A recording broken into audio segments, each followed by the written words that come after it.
What happens when you cast a dark shadow over these things like what we are seeing happening today? I don't care how thin you slice it. I don't even care what you call it. But at the end of the day, what we're seeing clearly is a muzzling for certain things. But I've got to ask, who is behind it? Who is so uncomfortable with this message coming through? Have you heard the message? Have you seen what they're saying? Or are you actually then going to then prove what the pundits have been saying as true, that any kind of expression counter to what you believe or what you want then cannot make its way to the light of day? Is that what we're saying? Is that where we are today? Has it gone that far? Is it that bad?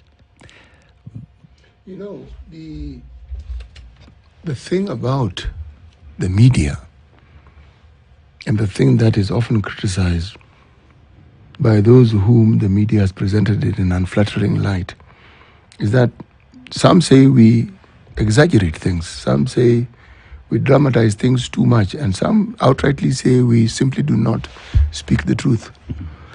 Now, what has happened, the matter of the play, the title of the play, and then now the content that many people have not witnessed or seen, has now become a subject of national discussion. Absolutely. And young people across the country who will relate very directly to the young people who were supposed to stage this play will see it, and they will resonate with their contemporaries with regards to this. So the question that has to be asked is, what message do you think they have received? And how will they interpret this? Parents may interpret it in one way, the teachers may interpret it in one way, organs within government will actually interpret it in one way or the other. The point being this: are we seeing a situation where a certain fundamental freedom has been interfered with? Because a play is a form of expression. It is. And there is a guaranteed freedom under the Bill of Rights in this particular country. But more importantly is the ripple effect of what has played on. The media will be blamed. For being melodramatic. There are those who, yes, they will say the media are the ones who have actually highlighted this thing. Actually, we have. We actually have. Yes. But we're the same people who will highlight anything that is positive. We're the same people who will comment and talk about the things and the progress that have been made. The media, if it is genuine, the media, if it is responsible, cannot just report on things which are negative. And if they do, then they are irresponsible. And if they do, then they should call themselves something else. But if the reporting is balanced, and what they are speaking of is simply documenting what has happened, then what they are doing is simply displaying and putting forth the truth. Do you think that there needs to be an explanation as to why there is the muzzling of this play coming out into the public? Or you can just shut it down and say, well, we're not going to have this. There's been a court order. Look, that when the first thing that it came from, that it was not going to be allowed for this play to be performed, of course, it went to court. Court came back and said, actually, you know what? Let them perform, number one. Number two, allow them to access the rehearsal grounds. This show will go on, essentially. So it is your responsibility and duty as the person who gave the order to rescind it and then to allow them to go ahead. But we be clever and then we say, okay, fine, you can go ahead and perform, but you will not do so before an audience. You will not do so before teachers or anybody then who would have any kind of recording device. You will not do that.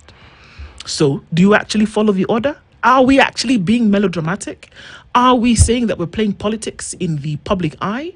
Are we saying that, you know, this could just be a thing where, oh, okay, Butere Girls cannot perform during the drama festivals because of 1, 2, 3. Then we say, okay, no problem. Should that be the stance that is taken, whereby you say, okay, that's fine, move on to the next thing? I mean, let's go back. Who gave the order for Butere Girls not to perform? We start from there. Yes, we don't know who this person is. Then that precipitated the next course of action, which was going to court. An order was given. The order was served to the petitioner who had actually blocked them from performing. And a court order was given to the police. Who had blocked them from performing? That's we're trying to find out. We're trying to find out. But then again, the police have been given the court order to make sure that the order from the court is respected and upheld. But then again, they decide not to live as per the aspirations of the court order. Remember, court order is a law. But then again, here we are today. Even the request that the girls have given have not been honored. Ministry of Education must explain to us what has happened and why we are here today. Because it is under them who give the curriculum of institutions, of schools, including drama and music festival calendars. They must explain why Butere Girls were blocked and why today that the girls were being forced not to perform and even their teacher being in jail. Ministry of Education squarely lies to them. And IG must equally tell us why police officers are not respecting court orders. I wonder how it is this play went through all the processes to the point where it got to the national. Exactly. They did community, they did regional, County, they did extra county, yes. they did county, they did extra county, they did regional, they did provincials, then they came to national. So how did they get here? The man did not write version national. The version that they performed at the very beginning, because you don't do a separate submission. The same submission goes through to the top. So how come it was accepted until the national level? That's a very good question. Let's also remember that they are at the national because they were the very best from the first performance they did. So even today, stopping them from, people have already seen what these girls have done. Something doth stink. Yeah. No, actually, this is odd. Yeah. It is odd. Yeah. It is odd. Plays that depict the government in an unflattering light have been there. Poems that as old as dirt. Songs. And we're talking about this country. Books. What is it that is unique about this situation? Do you mean now, Lisa, there's something that is what is unique? clicking. Because this, even if every time you have a function of the nature at whatever level, the security is always involved. At every stage that you've mentioned, security was there. Yes. Intelligence was there. They know. Yet this play went through all these processes up until the national. And at the national, it suddenly became an issue. How exactly? What is it that happened at this particular point in time that this particular play now becomes the center of focus, to the point where we've even forgotten that there's actually a drama festival that we should be focusing on? That there are hundreds of other schools and thousands of other young people with thousands of other plays and songs and poems and dances who are in this same school to perform. But do you see now the cloud cover that then has been registered as of last night and into this morning? So by that 2025 is going to go down in history as the year when it looked as though this thing was going to go up in smoke. Do we see the repercussions of such action? And asking the question, so what does it mean for everybody else who's practiced? And they'll be like, okay, so what matters? What does it mean for us as we go forward? So apparently the girls were initially disqualified during the Western Region Drama Festivals under what? Unclear circumstances. The play was reinstated following a High Court ruling that ordered its inclusion in the national lineup. I refuse to accept that it was under unclear circumstances. Someone must have been rattled. At what level were they dropped? That is the Western Region. The Western Region. So they had gone up to the Western Region? Yes. Okay, but usually if your play is not admitted to go to the next level, reasons are given. Yes. Were reasons given? No. And those must be given. We're going to join our reporter again, who's on the ground. Kennedy Gashuhi is in Nakuru, and we're going to hear from him. Kennedy, good morning again. Hello, Kennedy. Good morning. Good morning. How are you?